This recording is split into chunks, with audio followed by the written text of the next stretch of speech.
I'm a new creation, is recreation, I'm born again. And when I die, will resurrect when he comes again. I now believe that all these worldly things are all in vain.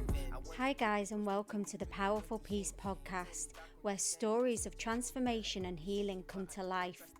I'm your host, Katie Bryan, and together we will explore the incredible journeys of broken people who have encountered the redeeming love of Jesus.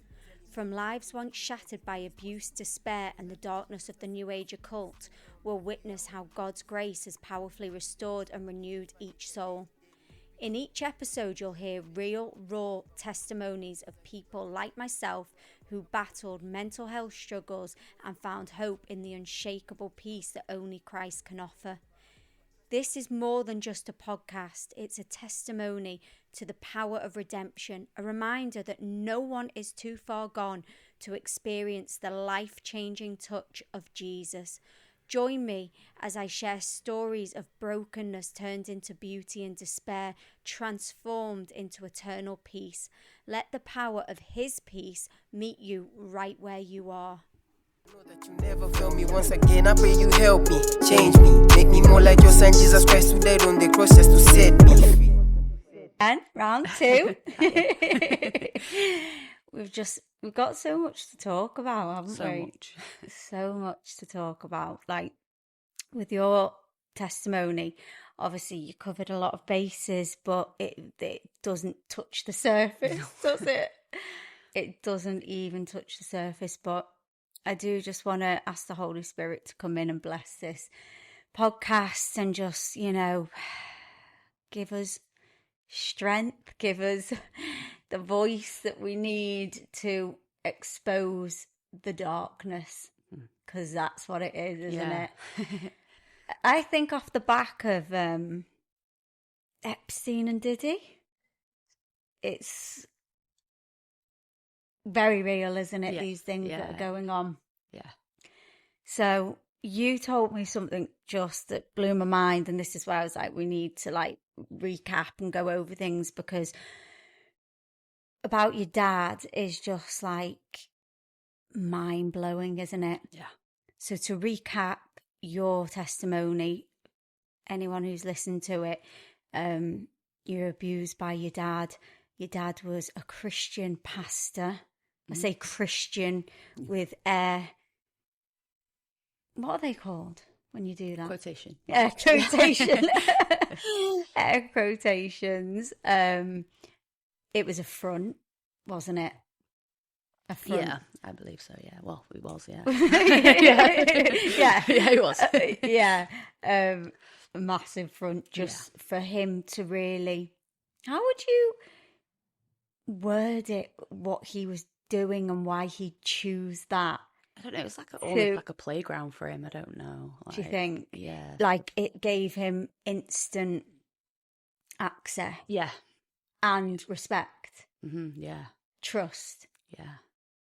It's quite evil, isn't it, when you think about that these people, and we know they're vessels, they are. Yeah. But they're carrying evil within them. But it's like they love to use a godly title to do their nefarious activities. But it's shocking, Jen, what you told me and what you need to expose so people can understand this is real life going on. It's not just Diddy, it's not just Epstein, it's not just hearsay or something on the internet. This is real, isn't it? Yeah. And you know why, don't you? Because you have seen it, you've lived it, and you're actually related to someone who is probably, you're going to be finding a lot more coming out, which is just going to be. So, okay, let's go back to the beginning of piecing it all together with your dad. So what did he start off as in life? Do you know before you were born, what was he doing? I think he was doing architectural electrical engineer. He was. Right. Even before I was born, he was trained in that, he was. Yeah. So I went to university, I think, for about 7 years and then was trained in that. And how did he come about then going into a church ministry? He was brought up in the church. So he was brought up in the church, and that's where he met my mum as well. they were brought up together in the church. Yeah, you said. Yeah, so as little kids, really, they knew each other, and yeah. Okay, we're gonna just get into the nitty gritty here, because it's something that is disturbing, horrific, and I know it really haunts you and upsets you, but people need to know, because if there's any mothers listening to this and they completely trust the pastor, which you really should, but please tell them what you've seen and really why they should, number one, be praying for discernment, number two, knowing God fully, to know that there's not a red flag, because you don't usually see red flags, but would you say it's spiritual discernment of the Holy Spirit will say, do not let your child go in that room? Because the Holy Spirit will let you know if you're in connection. Do you? Yeah, if you're in connection. Of course. Yeah. So what, just please explain what you witnessed. So I think most of my memories are sort of blacked out. Mm-hmm. Yeah, a lot of them are blacked out, but I have some memories that are quite clear in my mind with the church he was a youth pastor in. One of the memories I had was just really laying the youth room. I was probably about 4 years old, I think, and I was laying on my back. I was looking up to the ceiling, and all I could see was the pipes around the ceiling, and just looking at these pipes, the discoloured pipes, just staring at them, not really knowing what was going on. Mm-hmm. Until I got a bit older, and then I sort of put a few pieces together and all started to make sense. But I vividly remember hearing the songs of praise, the tongues, in people speaking in the spirit, in the auditorium, and then listening, hearing children cry, but then hearing the tongues over the children's cries. It's like something out of a horror film, isn't it? I mean, to hear the tongues again was difficult, going into the church we're in now. At first it really took me back, and for many years I thought it was something demonic. I thought, because that's all I could relate it to, But you do know that unless you can properly interpret tongues, that it can be demonic. Yeah. So in a way, I wouldn't be surprised if you were actually hearing demonic tongues. Yeah. Because if that was going on in your church, and that evil was within them walls, then I'm sorry, but why wouldn't they be? Yeah. Why wouldn't they be? Because if you don't know what you're speaking and you haven't got the Holy Spirit in you, then there's going to be other vessels in that building. Yeah. And if you think about it, there was a ritual going on. That was a ritual. So why wouldn't it be connected? I mean, it absolutely could have been demonic tongues. Yeah. There's no reason why it wouldn't have been, because this is the discernment that God asks. But so sorry to interrupt again, but so you were literally in the room. So why were you on your back? Is that just the way you were lay? I don't remember. I just remember lay on my back in the corner of the room, looking up at those piping all the way around the room.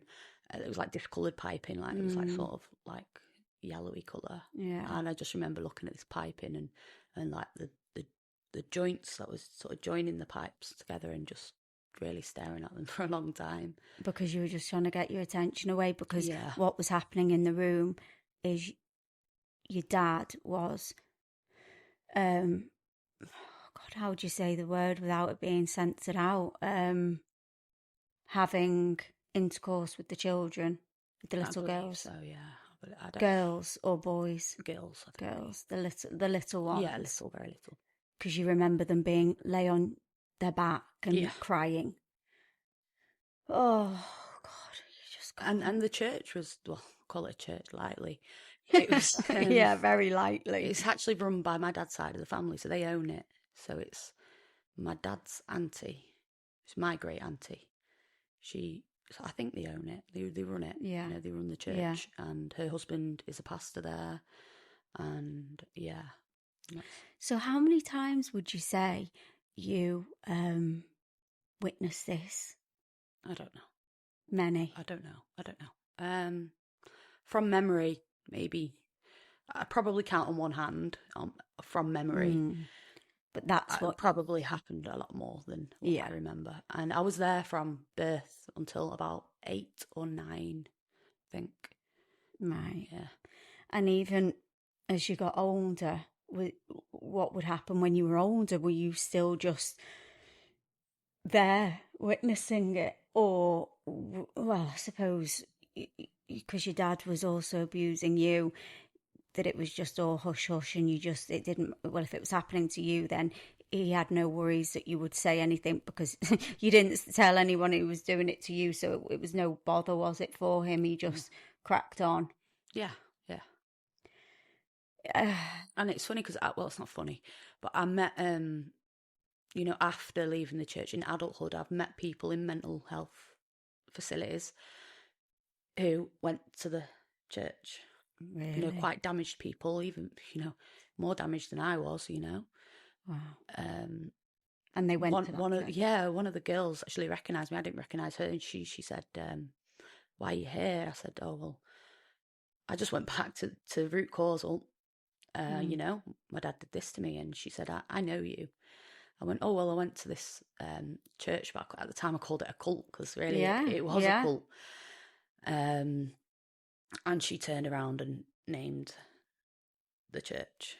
And I was like mind blown, like, how do you know this? She's like, "Well, I know you, I remember you." Wow. And she was quite a bit older than me, but she remembers me. I don't remember her. And she was really damaged. It's shocking. So she obviously, if she's damaged now, there's a reason. So she was obviously abused as well. Yeah. And was it just your dad that was in the room doing this, or was there anyone else? I think there were other people there. Oh, I think tell me about this. Yes. I call them the men and women that sat at the back. So like new faces would come and they'd just sit at the back. And they're very quiet. Sometimes they'd come for the one time and then go, and they this makes me return. sick. I can't say for a fact, but I believe they were like from authority, like police, social workers, these sorts of things, quite, high up people. But yeah, like I say, they would come and you wouldn't see them really again. They'd come a couple of times and you wouldn't see them again. New faces would be there at the back, and then they'd always sit on the back row. And so in the back row, as in to church, or while this was going on in the room? In the auditorium, in the back. Sorry, in the main room where your dad was abusing. No, sorry, in the church, the auditorium where they'd have the service. But okay, so I just thought they were coming watching what was going on in. No, sometimes faces would appear in the children's church as well. Yeah. Men. Yeah. So this had to be operated on a bigger scale, because you don't just meet people and say, "Do you want to come and watch me do this to a kid?" Yeah. So this was like, and then we'll lead into it because you know a bit more, but this was more put together than what you could imagine. Yeah. Because like you said, there has to be a group, there has to be connection, there has to be a portal for these people to be connecting on to arrange these things for this. This is what they do. They operate on the black web, don't they? The dark web. So these people that would just turn up at the back of the church, would you say that this church is known for this activity and this is why they were there? Or what do you think? It's hard to say. I mean, I was younger. I can't guarantee that. Yeah. But I met my father. It's just cutting loads out. But I met my father when I was 23. Yeah. And I asked him a few questions. And one of the questions I asked him was, my mum told me that I think your dad might be a Freemason. So that came up. So I asked him, "Are you a Freemason?" And his response was, "I got asked to be. I was asked to be a Freemason." Now, at this time, was he very wealthy? Because I know that you said he died a very wealthy man. Yeah. If you can't put that around you. Yeah, just get cozy. Yeah, you said that he died a very wealthy man. He was a wealthy man throughout. Throughout. Yeah. I mean, he had like platinum cards and things like that, and would like, I'd just accidentally bump into him in like swimming baths and things like that one time, and he just like opened his wallet and gave me like £300 like out of his wallet. And this was like, in the late 90s. I was quite young, and he'd just say, here's his £300, give £100 to your sister, £100 to your brother, and £100 for you. And as like an 8-year-old, take that home, like £300 in my pocket. Yeah, it's a lot. And like, he was quite a flashy man, he'd like to show off what he had. And yeah. And just going back, because so he basically abused you from 3, didn't he, to 16, and took no accountability for it. No. So he was in complete denial. Yeah. And your mum, you don't think she ever cottoned on, or she did, and do you think that, I mean, like, I know it's hard to talk about our parents like this, but we have to always remember that they are oppressed by spirits themselves. Yeah. That's a fact. And that, sometimes I just think they are as accountable for what happened to you than for what your dad did, because who stands by, and you don't not know these things. You can't, surely. Do you think she was scared? Do you think she didn't care? Do you think, because you mentioned she did have a little bit of a side to her as well, and which wasn't nice. It's not what a mother is meant to be like. So do you just think it was just a case of you were dealing with 2 demonic entities that just did not have that compassion for their flesh and blood? I mean, I think my mum was somewhat aware of what was going on. I think I told her at 4 years old, which is come from her, not me, that Daddy was licking my ear last night. So that was what I told her at 4 years old. And my mum's response was she thought it could have been the dog. But yet, did she found out that the doctor wrote on the notes, didn't she? Yeah. So that was she was made aware. Yeah.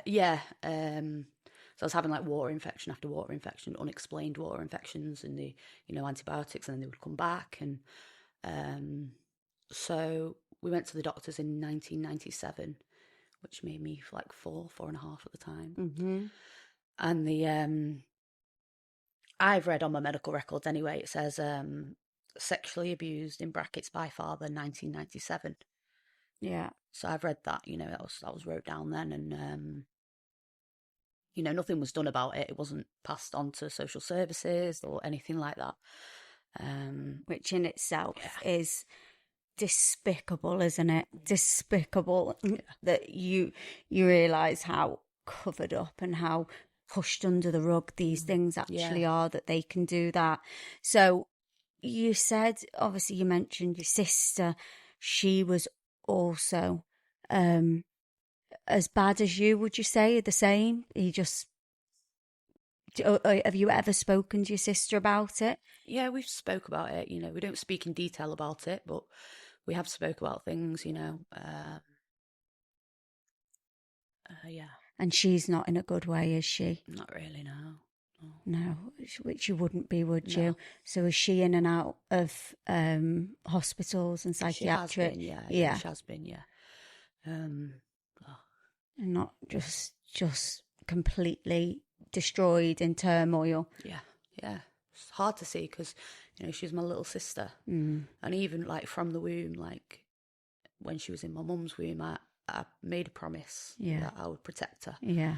And look after her. So, but you can pray for her now, and that's that is the power you've got, and that's the protection you've got, is that you can intercede for her now. Yeah. You can go to war in the spirit for her. She's not lost. No. All hope is not gone, because No. my gosh, if you can come through this and Jesus can heal you, then he can do it for your sister. Yeah, absolutely. But it's just a textbook, isn't it, of always one makes it through and then the other is just absolutely gone from the abuse, and it's like mental. So like there's loads of like turns and ups and downs and all interesting things to do with your dad, because so he obviously chose to, he thought, great, he can be a youth pastor. I mean, brilliant youth. So he had full control over what he did. Do you ever feel like any of it was filmed? Do you think? Did you? You don't know. I don't know. No, I don't have any memory of that. No. Potentially, Yeah. yeah. And then when you found out he died, he was in Thailand. He was, yeah. Yeah. So. And then, but there's all like really like. No, sorry, he wasn't in Thailand. Sorry, he was in the Philippines. Oh, the Philippines, Yeah, the Philippines, yeah. which is known for like dodgy stuff, isn't it, going on? I mean, the age of consent in the Philippines is 12, so. Oh, you're joking. I know. Oh my gosh, I didn't know that.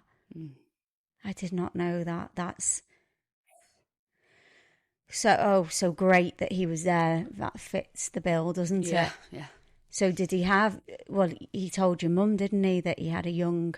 Yeah, this was in Poland actually. When I was about 9, we went to visit him in Poland, and he was bragging to my mum that, oh, I've got a girlfriend. You know, she's 16 years old, and over here it's legal to be with a 16-year-old as long as you get the parents' consent and all this. Wow. So, yeah. So just crazy. And then you had your uncle that was like your angel, wasn't he? He was.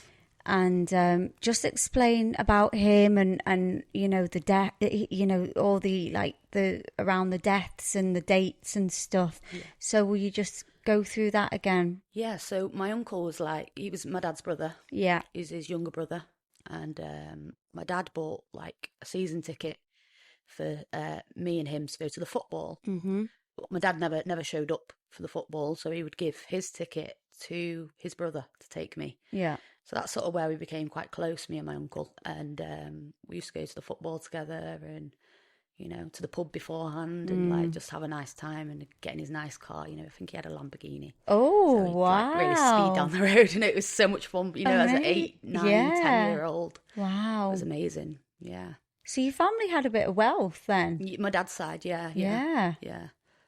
So do you think that he had any clue of what your dad was doing? Because to explain about his death, it was all very strange, wasn't it? Yeah. So I was actually in a psychiatric unit at the time. So I was suffering from psychosis. It was like full-blown psychosis. So it was hard to believe when I heard, well, your uncle's passed away. And it was by suicide. So it was difficult to believe at first, but as I got a bit better, I started to realise that actually it was true. And it was 4 years ago. And he killed himself on my dad's birthday. But that's huge. His brother's birthday. And they were best friends, you know. They went skiing together. You know, they went all the football together, the pub together. They did everything together. They really did. And they were best friends. So if you could piece it together and have a slight understanding, what do you think then? Do you think he literally found out and then he was like, I can't live with this, I didn't know? Or do you think he did know and it all got on top of him? Like what's your gut feeling telling you of how everything transpired? Well, after I found out he had committed suicide on my dad's birthday, I kind of, I thought, I had a lot of guilt, because I thought, has he done this because of what has happened to me, like with the dates and stuff? Yeah. I was just, I was riddled with guilt for a long time, and it kind of brought on a lot of like suicidal thoughts for me. Oh, bless you. So It's just one thing after another, wasn't Yeah. it? yeah. Just one thing. So, like, so with your dad, so when did he leave the church? Oh, just trying to figure out. Well, we left when I was about 9. I want to say 8 or 9. I'm not too sure. 8 or 9.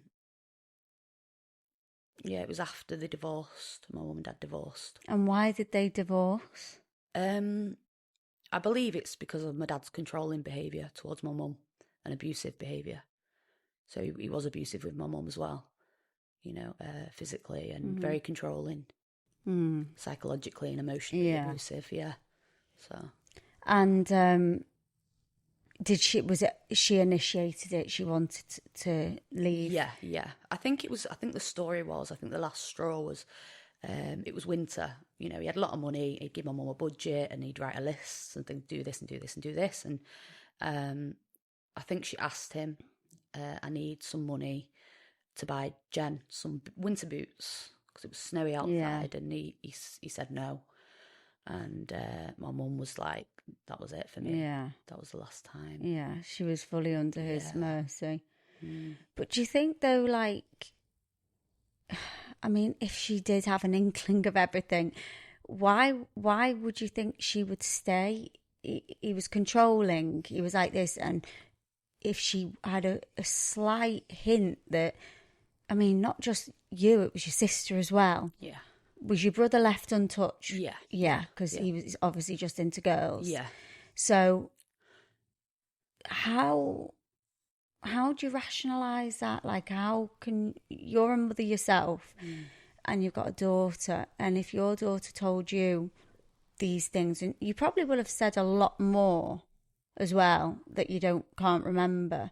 Like, what do you think possessed her to not take any notice of that? I'm not sure. I still don't know. I don't have them answers really. I think there was a time when my sister was probably about 3 or 4, maybe 3. So I was like 8 or 9, and he'd shown us pornography, like magazines, in the car, and told us to kiss the pictures and this, that, and the other. And what happened then?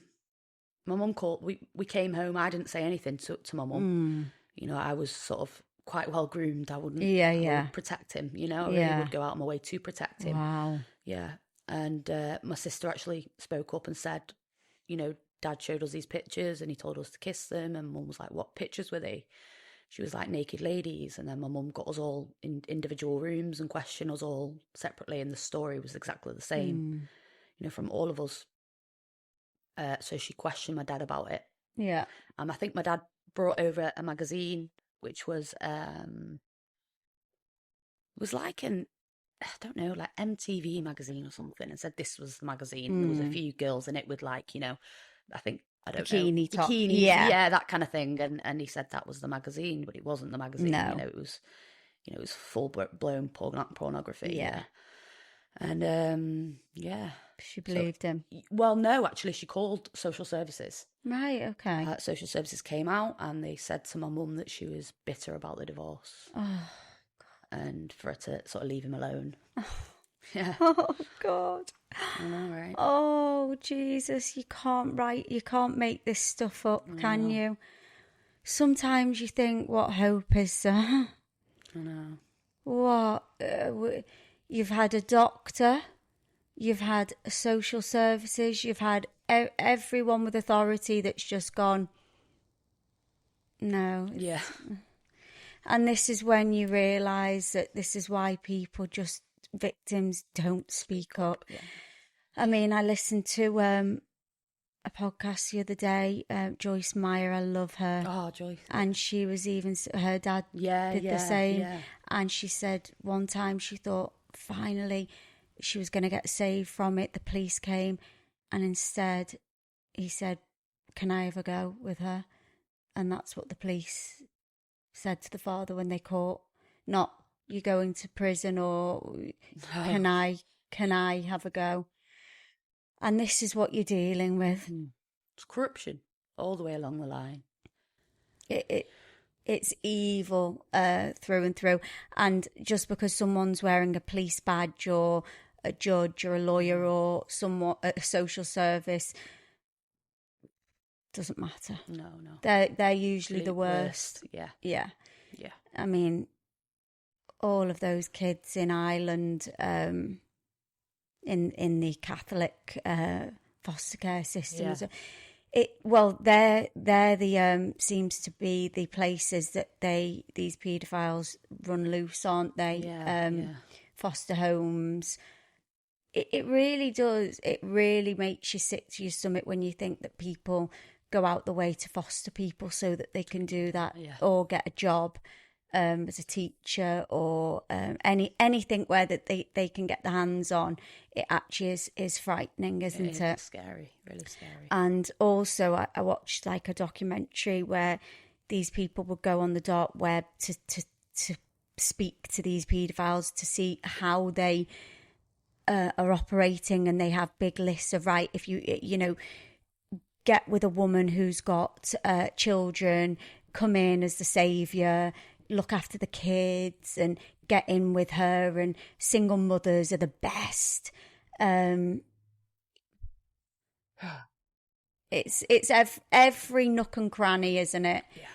Yeah. But like with the whole Epstein and Diddy stuff that's just been exposed, it's really put the light on how many people are involved and how prolific and organised it all is and how real it all is. Because if someone like your dad, who's probably made a lot of his money from doing God knows what, we think from having a chat about it that he definitely was probably distributing material, doing something, because there's a lot of money to be made in those situations. A lot, The fact that he was in the Philippines. You think, though, that we both think, don't we, that there's going to be a lot that's going to come out about him more? Yeah. That definitely. He was probably more high up than you can imagine. Yeah. Because it doesn't stop at just doing that, because they need their ego to be fed. They need to, they make a business. If you're business minded already, they know that they can make a good business from it, don't they? Yeah. I heard somewhere like, there's a lot more money in sex trafficking than there is in like drug trafficking. Oh, it's the number one. Because you can't resell drugs, but you can resell a child 20, 30 times over. Oh yeah, a day. A day. Yeah. It is the number one out of, it bypassed drugs by billions. Yeah, that's a fact. And all the containers that are being found now in the bottom of the sea where it's all gone wrong and they've sank. And I don't know whether you seen the story that got suppressed about the people working on the docks that were quitting because they could hear, all they could hear was people screaming from inside the containers.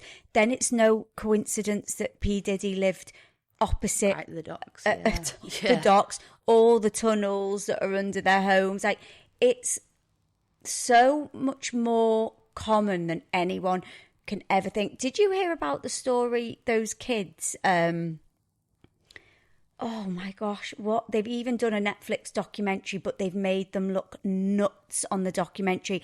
The little kids that exposed the dad, very posh, somewhere in London. Is it? The two little children, and they went in. 2 boys? No, a boy and a girl, and they were going in depth, talking about the satanic ritual. Sacrificing and stuff. Yes, like a 7-year-old. The 7-year-old, 6-year-old, and they were like, yes, and Daddy would get the baby's head, and they just made that into making out they were just mad. Yeah. And you're telling me 7-year-olds can produce that kind of story from nowhere? Well, it was everything that we've looked into and gone down rabbit holes of. Well, I don't know if you have, but I have. Yeah. It backed everything up. Oh, yeah. Everything up. I'm going to think of the name now, but it's that place in London, very, very wealthy area. and all the teachers were involved. It was a full thing, but they've just made it out to be a complete nutcase job, and that is happening in every other town. Yeah, well, they did it with the Rochdale recently, a documentary. I don't know if you've seen it. Yes, I did. It was like, I can't remember the name of the documentary, but it was something like Wrongly Accused or something like that, about the Rochdale grooming gang. And this is what they do. And that was on the BBC, I think. Of course it was the BBC. Yeah, of course it was, where most of the paedophiles all. Oh yeah. And also, Disney. Disney's nefarious. Disney, Well, they have hired more convicted paedophiles. Convicted. Yeah. Literally been to prison for 7 years for rape of a kid, and they all get jobs. Well, of course they get jobs because it's their sick little gang, isn't it? Yeah. And all the stuff they've put in all of the movies. The symbolism, the stuff, the sexual stuff, what they've done to the young stars. Yeah. There's a few that Amanda Bynes, she's lost the plot because of what happened. Bella Thorne talked about it, being molested on set, and that Nickelodeon guy, and the logo for Nickelodeon's the same. Oh yeah. The island, right? Yeah. The Disney cruise would stop off at Epstein Island. Maxine, whatever her name is, Giswell, I can't think. She literally had a submarine license where she would go underwater, and that's where they would do like high profile drop offs. Submarines, mental. And the list it just goes deeper than anybody can imagine. But what people need to understand is it's not just in Hollywood and P. Diddy parties. Like Hampstead, Hampstead something, that London one. Hampstead, I don't know. But anyway, it's happening in just up your road in your local little village. Yeah, everywhere. Scary. Yeah. But I think it's clear to see that your dad definitely had a lot more going on than meets the eye, didn't he? Yeah, I think so. Yeah, I really do. I think it's probably safe to say he made a lot of money. And how old was he when he died? It's really bad. I don't know. I think it's 50. 56, 7, maybe. And up to that date, he completely denied everything. Yeah. Would look you in the face and... Oh, yeah. He looked me in the face when I was 23 when I saw him that time when I asked him about the Freemasonry. I asked him so many questions. I said, did you do this to me? Did you do this to me? He's like, no. He's like, I believe it happened to you, but it wasn't me.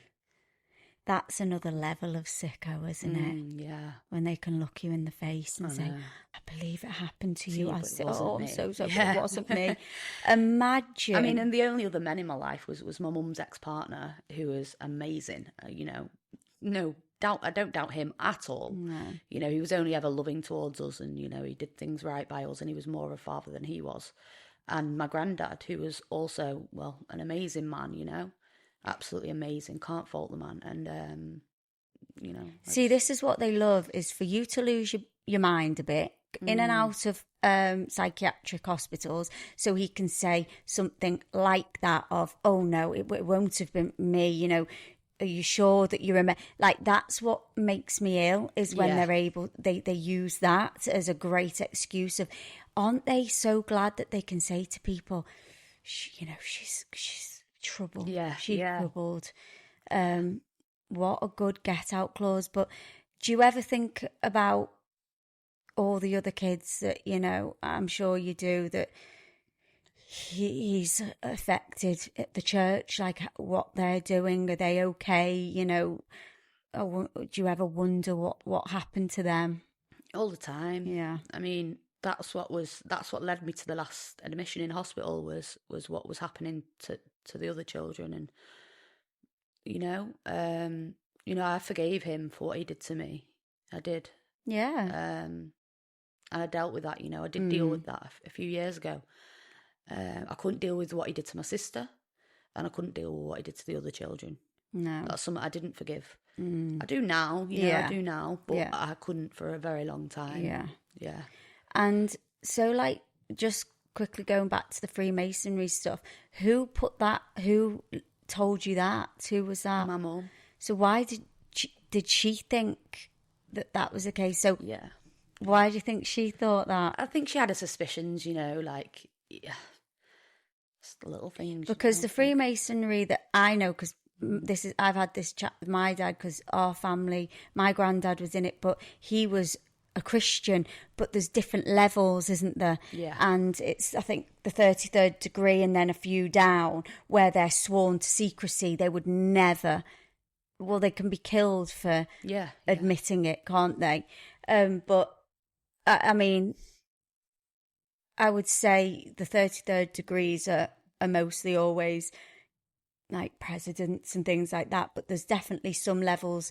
There gets to a point, you'd wonder what point in Freemasonry where it starts to turn into Satanism, because I know to go into it, they don't talk about anything to do, it's Christian stuff, isn't it? Yeah, it's Christian, based. But then they all go into it and they're very good and they're very just nice people, but then I think you can keep going up levels, but I think it's one of those things where it's just a disguise, isn't it? Another disguise for what it is.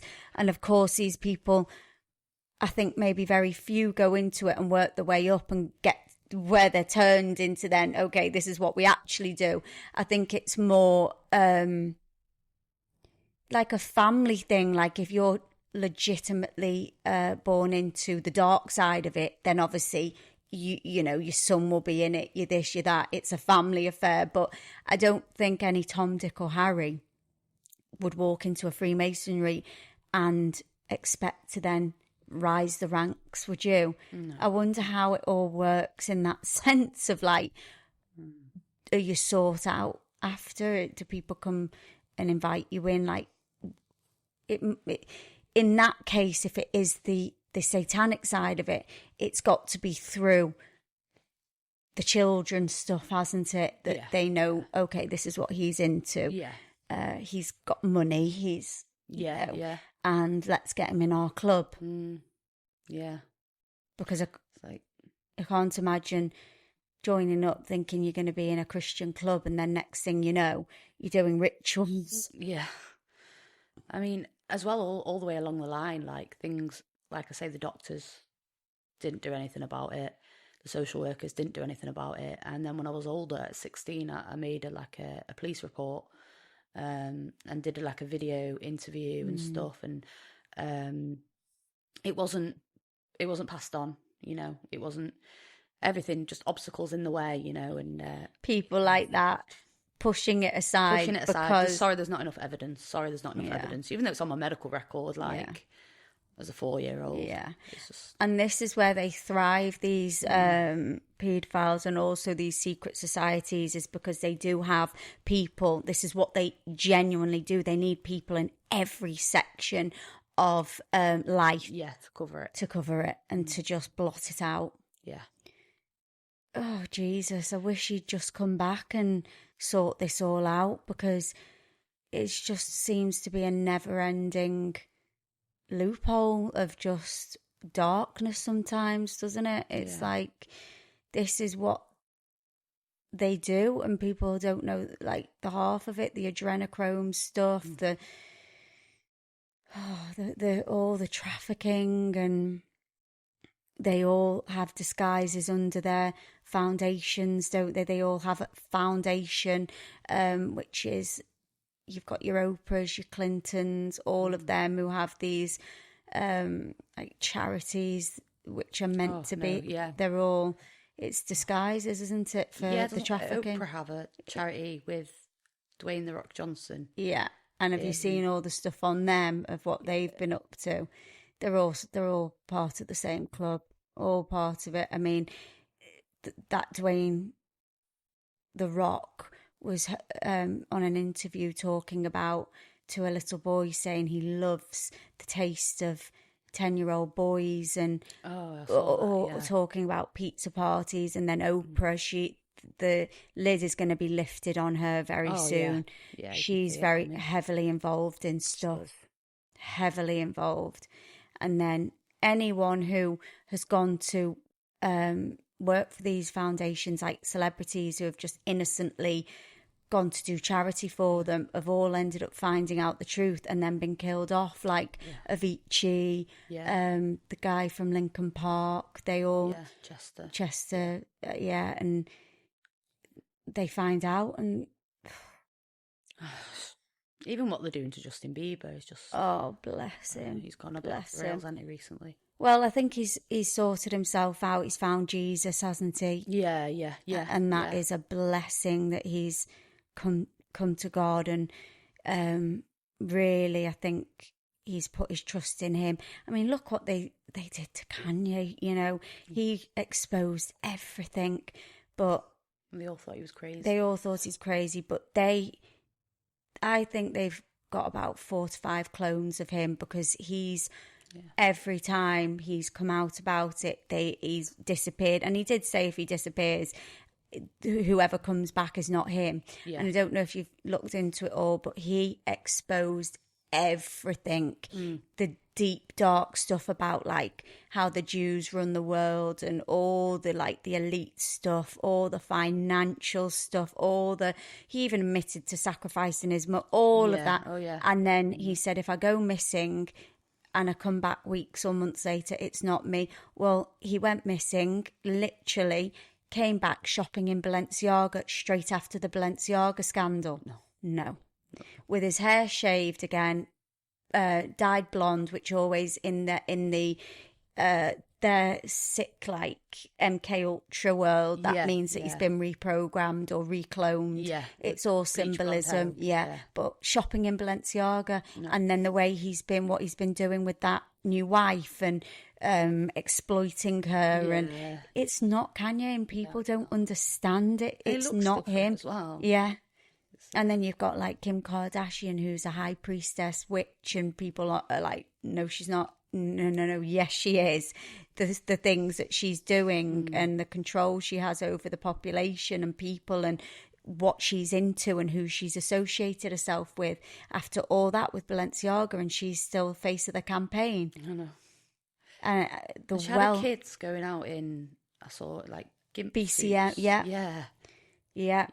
And there's a woman called Michelle Lammy, and Rick Owens is her husband, and they're in the fashion industry. Wow. I mean, her fingernails are black. She's got all black on her face. Like, she in the industry is a very, very high ranking witch, and they're fully satanic. They're fully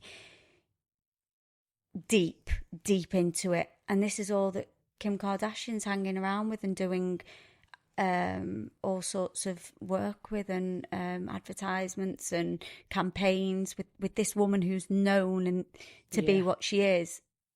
But then her little girl North is like talking about Jesus, and that family just gives me the chills. It's so you just wouldn't know what.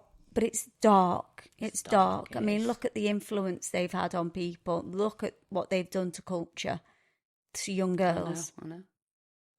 And people don't think witchcraft is involved in that. It's all witchcraft. It's all spells. It's all rituals. It's all dark magic. And that's what Hollywood is built on. It is. Mel Gibson said it. They shut him out. They absolutely took his voice away from him. He never got a job in the industry. He's had to literally start from scratch, and all he ever did is try and expose what's going on. And, you know, I just think people just don't understand, and you can't be naive all your life to these things. It's just ignorance, isn't it? Ignorance. People are so ignorant to it. I don't know if it's because it's taboo and they don't want to talk about it, but it shouldn't be. It should be the most talked about thing, because it is the biggest problem, I think. And when people say to me, but why? It's so depressing, it's so dark. No, you need to know, because why would you go and sit in a cinema paying money to these men that are literally abusing children left, right and centre, on the biggest scale you could ever imagine, but you're just going to go and sit in a cinema, watch what they're producing, making, and put money in their pocket? Okay. All right. Okay. So that's what you want to do, is it? Yeah, fund them. Fund them. Yeah. You're funding it. You're funding it. You're agreeing with it. You know, and this is why I think it needs to, because if we boycotted it all, they wouldn't have a penny and they wouldn't be able to do half the things. But we're not. We're funding it, us, the consumer. Even though most people have heard about what they're doing and what they're up to, you still want to go and put money into their bank. I don't get it. I don't get it. We've got I the stopped power. watching TV. Yeah, You know, because I it's all stopped it about 7 years ago. I everything. would not watch TV. No programs, There's nothing. I not- would there's just wouldn't watch nothing. anything. I mean, stupidly, I went to watch, I thought innocently, Bridget Jones's new film. Oh my gosh. The minute it went on, it was just swear word, profanity, profanity, sex, sex, sex, rammed in your face sex. Every other word is, you know, the SHAG, all of that. And then they put in about God not being real and all the, made sure they put a segment of it that, you know, made you believe that God isn't real. But just the sex stuff and the swearing, I just wanted to go. I just thought, why have I done this? This is, it hurt me because I just thought people are sat there just lapping it up, and anyone who just is in there just thinks, you sleep with any guy you see, and that young guy, I'll have him on the first night, promoting all of the stuff that God, for a reason, tells us not to do. He doesn't say it to ruin our fun. No. You're making soul ties. Your flesh becomes one. Your body is a temple. You completely... Well, in Jesus's eyes, sex before marriage is an abomination. Yeah. It's one of the worst things you can do to your own body. And it is. Yeah, it is. Yeah. Because it's so spiritual. It's not just... And everyone they've slept with sort of is a soul tie as well, isn't it? All that trauma that they've been through, you'll just... And it all pass gets into you. piled into you, and their demons go to you. And it's just everything that the world has glamorized, glorified, normalized, desensitized, and it's bump, there you go. In Bridget Jones' blooming diary, it's like, this is what we do. This is the world. You meet a man, you sleep with him the first night, and let's talk about sex till we're blue in the face and just make it okay, when really it's the most sacred thing you could ever do. And that as soon as I had an encounter with Jesus and was born again, I never wanted to go near anyone. Yeah, same. Literally, I couldn't think of anything worse. It makes me feel physically sick, the thought of it, unless it's going to be my husband. Yeah. And that's 5 years that I've been celibate, and I've not missed it at all for 1 second, not thought about it, don't care about it. I just feel a totally different person. I'm not contaminating my body really with filth, with darkness. When, like we said, you can't get any more intimate than You can't. that act. And to do it willy-nilly with anyone, people don't understand, do they, how spiritual it is. But I just think that everything now is, the darkness is coming to the light. People are starting to understand a bit more about, if there's so much evil, there's got to be a God and good, and there is a God, we know that. But I think sometimes God has to show the world how evil it is for them to see the other side. Yeah. Do you think? Yeah, of course. Yeah. And I just think, people need to be aware of who they're trusting their children with, who their children are spending time with. Even, have you heard about stuff that goes on at sleepovers nowadays, with the fathers and drugging them? And I heard something, about... It's coming out a lot now, and doing weird stuff and literally drugging them all, and then God knows, and putting cameras in the bathrooms, and it's just, when does it end? When does it actually end, you'd wonder? And Jesus comes back.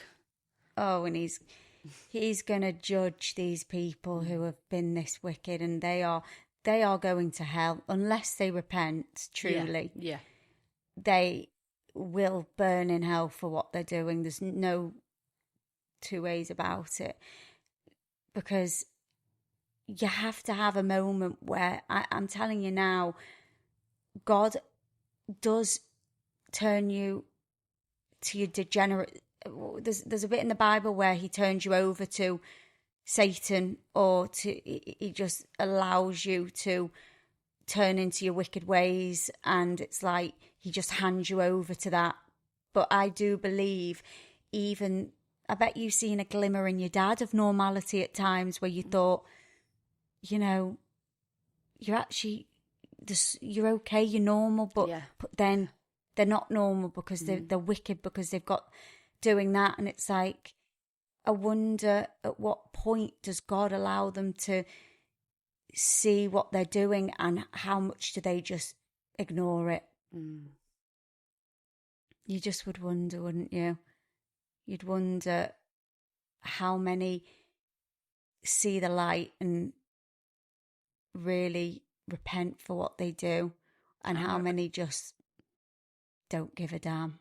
Yeah, I really hope he did sort of, you know, give his heart over to Jesus in his last breaths. I really do. Yeah. Hell is not good for anyone. No. And he knew the Bible very well. He knew the Bible from front to back and back to front. He knew it well. And that's always crazy to me. Yeah. That's always mind-boggling to me. Yeah. And I just don't like it, because it's like these people, well, they're like the Pharisees and the religious, the spirit of religion. It is demonic, because for you to know the Bible inside out and then you're doing that, still be like that. It makes no sense. Yeah. There's no God in there. It's just, they're probably not even, the words are just probably coming in a demonic language, because you can't read those things and then do what you do. There's no way. No, there's no way, is there? No, I don't. This is when you know they're fully possessed. Because there's just no way that you're reading that and then putting it down and then let's just go and rape a child. Yeah. And then back open the book.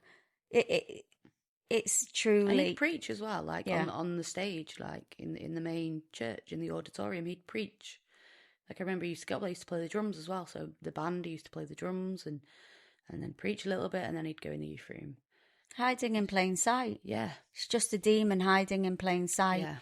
That's what it is, because this is what I've learned about, like, how they operate, is that they can literally be at the altar call. They can be priests, they can be popes, they can be anything. But the one thing they cannot say is Jesus Christ is my Lord and Saviour, because a demon can't say that. Yeah. So it's always good to test the fruits on people and see what fruits they're bearing. And, you know, if you're ever in doubt of, okay, you're doing all the right things, you're serving, you're at the altar call, hands are in the air for Jesus, but now say, is Jesus Christ your Lord and Saviour? And if they can't say that, wow. There's a problem. Massive. Yeah. Massive problem. I'd actually really want to test that out. I don't know why. Right. I was just thinking that. I'm going to ask everyone. No, yeah. Literally. I remember when I found out about it, and my mum, bless her, she's gone to heaven, and I know that, but I was like, Mum, say Jesus Christ is my Lord and Saviour, because I just don't know why. I wanted to make sure. She's like, yeah, Jesus Christ is my Lord. I was like, okay, good. Now Dad, do it. And I was like going round everyone. But yeah, I want to test that out. Actually, that would be funny to see. And then we could start casting some demons out. I'm actually really interested to imagine actually witnessing that. Someone at church and they won't say it. I know. That would be crazy. We're going to be going around, they're going to think we're nuts. No, I think, you can't put it past anyone, really. And I did watch an amazing testimony from a woman called Rebecca Brown. He came to set the captives free, and wow, it's mind-blowing. And she talks about all of this. She's got an amazing testimony. She was basically meant to be Satan's bride, and she was in the occult, and just loads of stuff, exposing everything. And she was saying that, yeah, this is how they operate, is that they infiltrate the churches. They send them out into every type of church, and they come in, they're youth pastors, they're leaders, and bit by bit they slowly disintegrate the church. And next thing you know, 2 years later, the church has closed down because of however they've gone in, and they've maybe ruined the finances, or just slowly planted seeds and caused gossip, strife, whatever, to bring that church closed. Done. Next one. And that's what they do. Yeah. And that's what they do.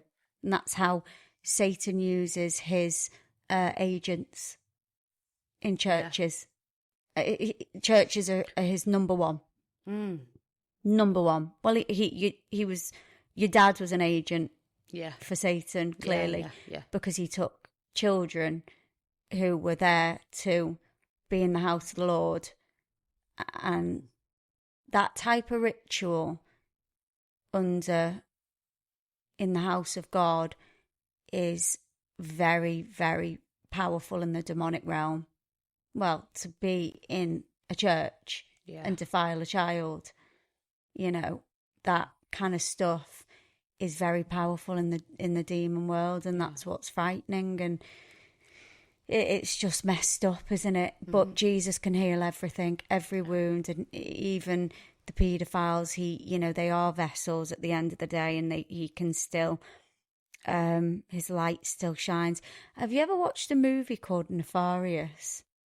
No, I don't. It's really good. So what they've done is, it's by a Christian director, but it's kind of looks like a typical, maybe a horror or like a supernatural, but it's not. It's really interesting. He's done it to entice non-Christians to watch it, but put basically stuff. So it's about a man who's on death row and he's possessed, but they're trying to, the lawyer's trying to prove that he's mentally incapable so he can get the death penalty. Anyway, this guy's fully possessed by quite high-ranking demon, and this demon's telling him all of the plans of what they're doing to the world, everything, how abortion is, they used to throw babies to Moloch, in the fire to Moloch in the Old Testament. Moloch is like a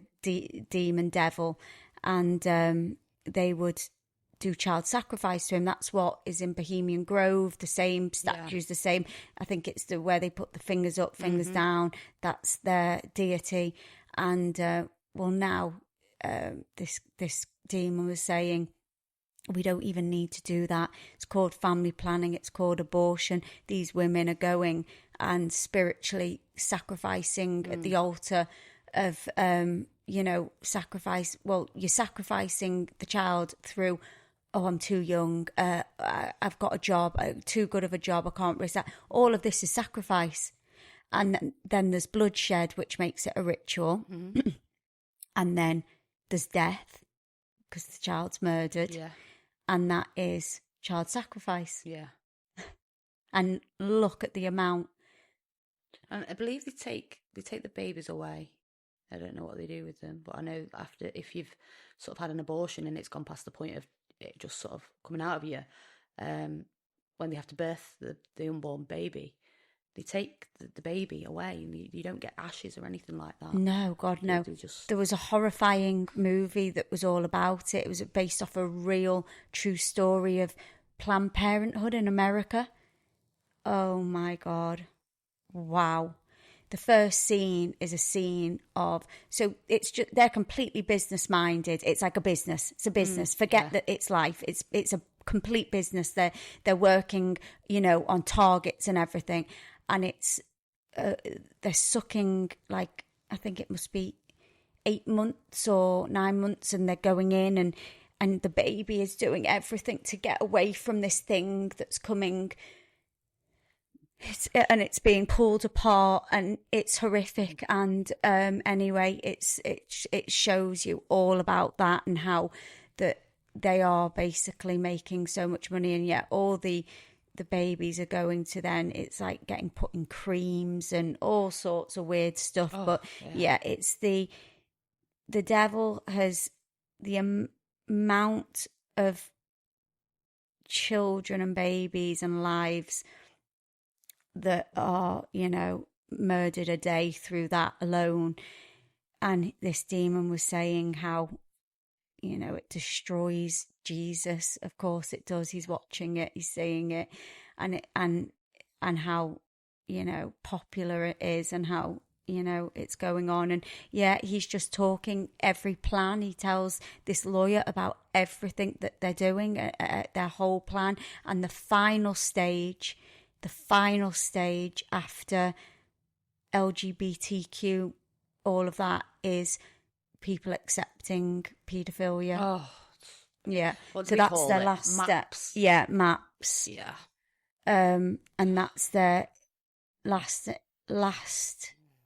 big plan. And he said it's already slowly. We're getting there. And well, look, you've got people now that they've got their own flag. Half the countries in the world, the consent is now so down that we just only look at our own country, when really, between the numbers of, child trafficking, and then the numbers of consent, age of consent, and it is on a worldwide scale at this point. So they are really very close to, they've already tried to say it's just like a mental disorder and this and that. And so all of the stuff that you're seeing on TV of children in a very sexualized way, and they're just, once again, it's another seed being planted, normalized. And this movie just explains everything of what they're doing. And if people think it's just a made up movie, no, they've gone to lengths to, this is from the horse's mouth. You can tell. Yeah. This isn't just made up stuff. Yeah. And it's an insight. I got my mum and dad to watch it, and it went all over their head. And I was like, are you not listening to this? Like, he's just gone right through everything of what their plans are and what they're doing. And it's like, some people, it's just over the heads. But anyway, we have to look at the bright side of things, that Jesus overcomes all darkness, and every demon, every devil flees in the name of Jesus. And one name makes every demon flee. And there's a name above all names. And by his powerful blood, if we're covered by his blood, nothing can harm us. And he is coming back soon, and he will make sure that everyone is accountable for their part. Yeah. And there's no getting away from it. No. And everyone who's just been complicit, you don't know what you're about to come into. In general, when you die, you're gonna know. If people are just sitting back and doctors are signing off and not chasing things up, and what do you call it? Not solicitors, social workers are hearing these things and then just saying, oh, just leave him alone. It's a bit, you don't know what you've got coming for you by allowing these things to go uncovered. The hurt and the pain. The paedophile protectors. Yeah. I think that makes them worse than the actual paedophile, because you should know better, I think these paedophiles know that they're very protected, don't they? That's why it's so brazen. Yeah. It's so right. Yeah. But not anymore, because you might be in this world protected, but you're not in the next world. No. And that's that, isn't it? Yeah. That's that. And I just I just pray that whoever's gone through anything knows that, you know, Jesus is the way, the truth and the light. And if you believe in him, he can heal any wound. He's done it with you, done it with me. And it doesn't matter how bad things have been. Trust that he can turn things around, and he will. And just keep praying and have faith. And I know it's hard to say, but you have to pray for your abusers too. You do, yeah. It's hard to say, but you have to. You have to forgive, and you have to, because you can't carry that weight anymore. It's not yours to carry, and it only burdens anyone that's carrying it, doesn't it? It does, yeah. And a massive weight just lifts when you do forgive them. It does. You just, the peace is just on another level, isn't it? A peace that surpasses all understanding, and only Jesus can give that. And that's what he does. He gives us a peace that is supernatural, and that's what everybody needs, is peace.